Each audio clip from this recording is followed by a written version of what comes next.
En el día de hoy les daremos un informe sobre el ensayo Lo Sagrado y lo Profano en el Espacio Macondino, publicado en el blog El Libro de Ariadna, por El Espectador, de Berta Lucía Estrada, ya que estamos leyendo el libro 100 años de soledad.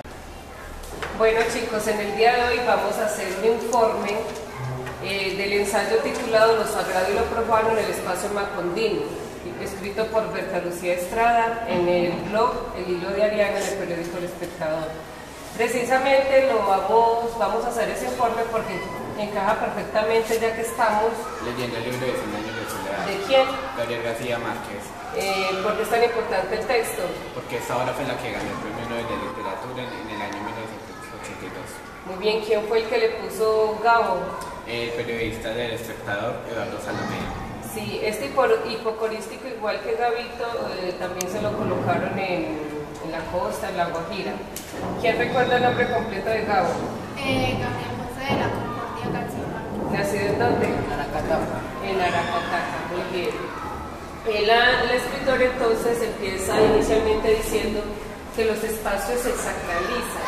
Y ese concepto de que los espacios se sacralizan es tomado de... Mircea Eliade. ¿Y por qué se sacraliza? Se sacraliza para escoger un espacio para habitarlo.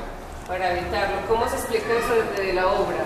Pero cuando José Arcadio decide buscar un territorio donde establecerse y crear una población llamada Macondo, él pone sus reglas y sus regímenes. Muy bien. Y recordamos de la obra que inicialmente había ¿cuántas casas? 20. ¿Hechas cómo? Muy bien. Y que habían utilizado piedras que se parecían a qué? Huevos prehistóricos. Y que la ubicación era estratégica Porque tenían un espacio hacia arriba para poder ir a Ninguna casa tenía más privilegio. ninguna tenía más privilegio que otra y todas tenían la misma distancia para llegar al río y poder ir. Muy bien. El segundo concepto que trabaja la escritora en su ensayo es el exilio. ¿Qué significa exilio? Expulsión, destierro. ¿Por qué esa expulsión y ese destierro, según la autora? La causa de su exilio es el castigo por dos transgresiones sagradas, el incesto y el asesinato de Prudencia Aguilar, asesinato comparable al fratricidio cometido por Caín, ya que en las sociedades naturales los miembros de una comunidad se consideran entre sí hermanos. Ajá. En ese caso en la obra se dice que hubo fratricidio, según la autora, porque al ser tan poquitos y tan conocidos, el Prudencio era como un hermano para ellos. ¿Quién nos cuenta cómo se da entonces ese destierro y todo ese asunto con Prudencio Aguilar? ¿Cómo fue ese conflicto? Pero él estaba en una pelea de gallos con José Arcadio y el gallo de Prudencio Aguilar perdió. Y entonces Prudencio Aguilar le dijo a José Arcadio que mandara al gallo de él a hacerle, pues, para que tuviera hijo con la esposa. Y le dijo eso porque durante varios meses no había tenido nada con Úrsula, después de haberse casado. Muy bien. Él siente ira porque le mataron al gallo y le dice a José que ponga el gallo que le haga el favor a la mujer. Es una ofensa muy grande. Él dice que lo va a matar. Precisamente fue a la casa y coge una lanza cebada. Es la herencia del abuelo. La lanza cebada y se la entierra ¿en dónde? En el cuello. Entonces todos los días por la noche, ¿qué sucede? Se le aparece el espíritu. Dice muerto desea tomar agua. ¿Qué se le aparece? Prudencio Aguilar. Al Prudencio se le aparece a Úrsula en las noches y la tiene muy atormentada. Entonces, ¿qué le dice José Arcadio de muerto de la ira? Que lo va a matar las veces. Muy bien, que lo va a matar las veces que aparezca. Y apareció, sí, claro, en distintos lugares de la casa. Entonces llega un momento que ya se cansan y ¿qué le dice José? Que se van a ir van a buscar un nuevo territorio donde establecerse. Para que puedan estar en paz. Entonces miren que la autora tiene razón cuando nos habla que ese asesinato produce en cierta medida uno de los destierros. Y el otro es cuando hablamos inicialmente de ese pirata, Francis Drake. ¿Qué pasó con él? Que llega a nuevo territorio, allí se establece y mata cocodrilos para llevarlo a la reina Isabel. Y él empieza a hacer también muchos, cuando roba, él roba mucho. Y una vez robó en una casa de la tatarabuela de Amaranta, creo, y que la tatarabuela se cayó en un fuego y el trasero se le quemó. Y decían que ella ya no servía para nada. Pero no era de Amaranta, sino de Úrsula. Sí, eso. Y fueron sí, unos explosivos que le asustaron, le hicieron que ella se cayera y se quemara, que quedó muy inútil, dice en la obra. Pero entonces desde ese antepasado, desde ese pirata, se plantea en la obra pues toda esa costumbre de que se casen entre primos y todo lo demás. Y nos dice Úrsula hay un momento que recuerda que no tenía sexo con José Arcadio y se ponía esos pantalones de lona, de cuero, no recordamos exactamente de qué, con hebillas, porque tenía miedo de tener hijos deformes, pues los dos antepasados como eran. Cola de marrano y lagarto. Como una iguana, y dice en el libro, ¿y qué le pasó al que tenía cola de marrano? Se acostó un carnicero y se murió. Exacto, el carnicero le quiso hacer el favor y no. Entonces desde ahí podemos hablar de ese primer destierro en busca de otros lugares, puesto que tampoco eran como aceptadas ese tipo de costumbres y situaciones, y luego viene el asesinato de uno de sus hermanos, un miembro de la comunidad, como dice la autora. Ella también les plantea otro concepto, sociedades exogámicas. ¿Qué será eso? La exogamia se define en el contexto de los sistemas de parentesco como una regla que rige para la elección del cónyuge y que prohíbe la relación matrimonial entre dos miembros de un mismo grupo. Exacto, entonces a partir de eso es tanto el terror que ellos no quieren y se prohíbe que entre ellos haya un tipo de relación sexual. ¿Se cumplió? ¿Hasta dónde vamos? Esa regla. No se cumple. ¿Por qué no se cumple? Porque tuvieron hijos. Entre ellos empiezan A ver, tener relaciones. y no solamente empiezan entre ellos a tener relaciones, sino que se presenta un caso aterrador que siendo hombres tan grandes se fijen en niñas que no tienen tampoco como la capacidad. ¿Quién recuerda el caso? José Arcadio y Remedio. Sería José Aureliano, era Aureliano y Remedio. Ajá. Que se casó con ella a corta edad y Remedio se murió porque no pudo expulsar ella se embarazó y no pudo expulsar sus gemelos. De gemelos. Sí. Recordemos que Remedios era la hija menor de Apolinar Moscote y que se encaprichó tanto de una niña tan pequeñita y tanto que cuando José Arcadio recuerda que fue a pedir la mano se asustó y creyó que estaba equivocado y se devolvió. Sí. Sin embargo lo logró, él mismo le enseñó a escribir, a dibujar, a desarrollarse como una mujercita, y cuando la niña queda en embarazo pues su cuerpo no resistió ese embarazo de gemelos y en la noche recuerda cómo amanece ella pues como toda desangrada y muerta. Muy bien. El otro concepto del que nos habla la autora es el de hierofanía. A ver, ¿quién? Las hierofanías pueden ser de formas simples o complejas. Las simples son cuando se manifiesta a través de objetos, tales como una piedra, un anillo, una espada o un río. Las complejas ocurren cuando estas se manifiestan mediante un complejo y largo proceso. Por ejemplo, el surgimiento del cristianismo. En 100 años de soledad, la escritora Berta propone como hierofanía la revelación, porque puede ser provocada por el hombre o puede producirse bien sea mediante un trance chamánico o por un sueño tenido por el patriarca o el jefe de la comunidad.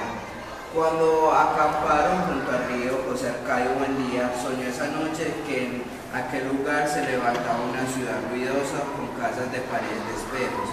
Preguntó qué ciudad era aquella y le contestaron con un nombre que nunca había oído, que no tenía significado alguno, pero que tuvo en el sueño una resonancia sobrenatural, Macondo. Entonces, según eso, ¿quién es el chamán en la obra? José Arcadio. José Arcadio, muy bien. Otro aspecto que plantea ella es que el sueño no solo recoge la tradición judeo-cristiana, es el que está relacionado con quién, con las escalinatas de qué, De Jacob. con las escalinatas de Jacob, sino que nos sumerge en qué. En el mundo africano, reinante en el Caribe. Ah, muy bien. Y también nos aclara un concepto que tiene que ver con Macondo, y la autora dice que ese significado viene de dónde. Macondo es una palabra yoruba que significa banana. La palabra es sagrada, pero su significado es profundo. Profano, sagrada porque protege a Macondo de los males exteriores, mientras que se encuentra aislada en el resto del país, y profana por la explotación lucrativa de la fruta que lo arranca en el comienzo de su desaparición. Bueno, podemos decir entonces que es profana cuando es profana en el texto. ¿Cuándo tiene contacto del pueblo Macondo con la gente de afuera? Cuando Úrsula se disfraza de gitana y trae nuevas culturas al pueblo Macondo. Ella se disfraza gitana. A ver, ¿quién lo corrige?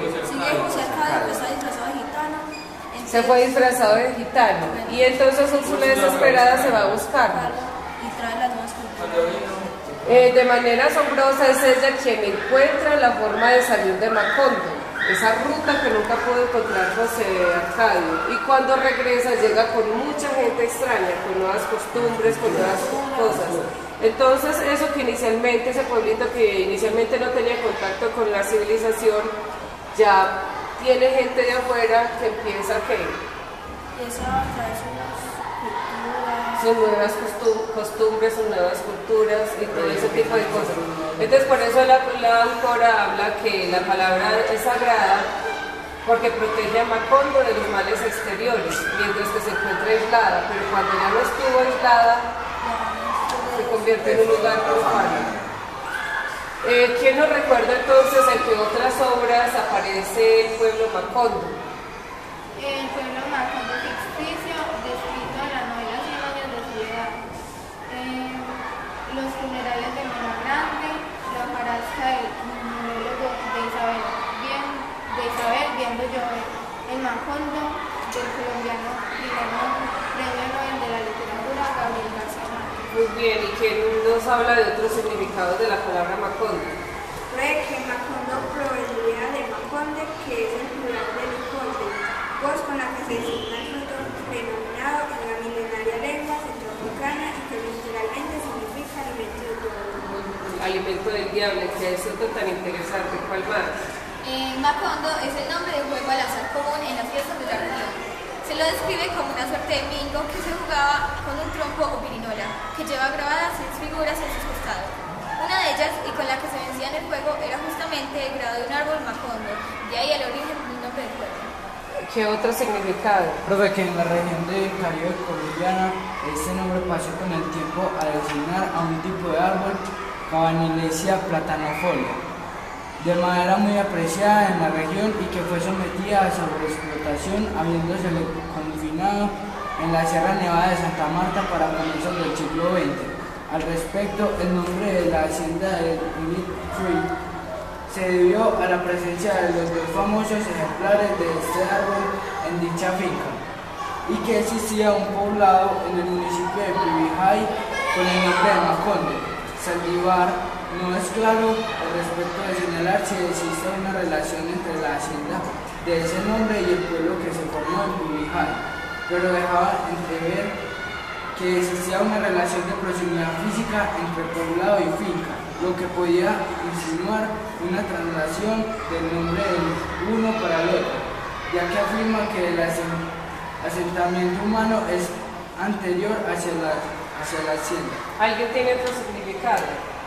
Macondo podría provenir de la unión de cóndor, forma en que se pronuncia cóndor en el español caribeño, al prefijo ma, usando en muchas lenguas africanas para formar plurales. Por lo tanto, Macondo significaría cóndores. Entonces, de acuerdo a todos esos significados, en lo que plantea la autora, ¿es más cercano cuál? ¿El significado a qué? ¿Creen ustedes que coincide más, es más acertado el significado a qué? A banano, de la palabra qué? Yoruba. Yoruba. Exacto, es más, Gabriel García Márquez en la obra Vivir para contarla del 2002 señala que Macondo era el nombre de una finca bananera que estaba cerquita de Aracataca. Entonces mire que el nombre que da la escritora es como más acertado precisamente por lo que él menciona en ese texto. Y cuando seguimos leyendo el artículo de la escritora encontramos otro concepto que es muchachos. Entonces ese concepto del etnocentrismo, la autora nos dice algunos ejemplos en su escrito. Por ejemplo, ella dice que Cusco ¿qué? Era un primo del mundo. Muy bien, y que también lo significa ¿quién? Montemero de la India. El Monte Meru de la India. ¿Quién más? El monte ¿Quién más? La Sierra Nevada de Santa Marta. Muy bien, ¿y por qué dice que se ha tenido la concepción que hay un continente que se considera el centro de la Tierra, pero que es mentira? Europa. Y dice que en este caso, para Macondo se puede aplicar ese mismo concepto de etnocentrismo. ¿Por qué bizcocho? Porque ya terminando en el análisis de poesía, dice que para la tribu es el mismo de Macondo. Muy bien. Y entonces así nos podemos ir para el otro concepto que plantea la autora, que es el concepto que plantea la autora es el de Axis Mundi. ¿Qué anotaste sobre ese concepto? La revelación de una hierofania ocasiona una escisión en el espacio y una abertura hacia el cielo, el mundo de los dioses, y hacia abajo el mundo de los muertos. Abertura que permite la comunicación de los tres niveles cósmicos: cielo, tierra e infierno. Para que la comunicación se produzca es necesaria una columna universal o axis mundi. Esta encuentra enclavada en las entrañas de la tierra y a su vez sostiene el cielo. El axis mundi es un verdadero eje cósmico y a su alrededor se extiende el mundo. El axis mundi, como todo eje, se encuentra en el centro. En este caso, en el centro de la Tierra. Puede ser representado por una montaña, una escalinata, una cúpula o un árbol. ¿Cómo se aplica bizcocho ese axis mundi desde la obra? En Macondo encontramos almendros eternizados por José Arcadio Buendía y él no va a estar atado durante los últimos años de su vida. El castaño de su casa, este castaño es en realidad el axis mundi, que le permite emprender el viaje extático característico de todo chamán. Construcción de Macondo. En los pueblos naturales es el chamán quien decide la ubicación de la maloca o de las tiendas y sus construcciones. Es por lo general una fiel copia de la vivienda de los ancestros míticos, por lo que siempre va acompañada de la recitación del mito Cosmogónico, bizcocho. ¿Cómo se dice? Cosmogónico. Vamos a resumir diciendo entonces que nos han quedado unos conceptos muy claros del artículo de ella. El primero es sacralizar los espacios. El segundo, sociedades económicas. Muy bien. El tercero, hierofanía. El que sigue, Significado de la palabra Yoruba. de la palabra Macondo. Yoruba. Por eso Macondo. Ajá, muy bien. El otro, Etnocentrismo. el otro, Axis mundi. ¿el qué? Axis mundi. Muy bien. Muchas gracias, niños, muy queridos.